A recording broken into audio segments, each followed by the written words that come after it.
আপনাদের এলাকার ভিতরে তো সুৎকুর ঘুষকুরিতে লাভের লেগে থাকলে থাকতে পারে, বেনামাজি তো মোটেই নেই, এটাও আছে। আমি কিন্তু বলছি না, আপনারা বলছেন আছে, আর নাইলে আমার দোষ হইব। কইবা বেড়াইয়া আমরা রেগাইলাই আপনারা আমি কেউ চিনি না। এই 2-4 জন মানুষ, এই 4-5 জন মানুষ ছাড়া আমি আর কেউ চিনি। এখন আপনারা যদি সুদ খান ঘুষ খান, আমি আপনারা কি চিনি? আপনারা চিনা বলবো? বলবো। আমার আল্লাহ রাব্বুল আলামিন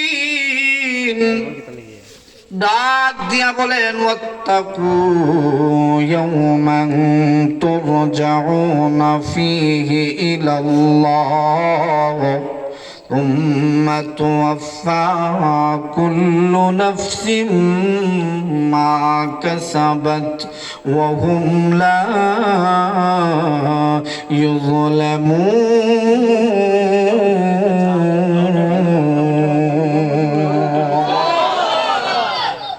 আল্লাহ বলেন, আমি আল্লাহ একদিন বিচারের দিন মাঠ কায়েম করব, বিচারের মাঠ।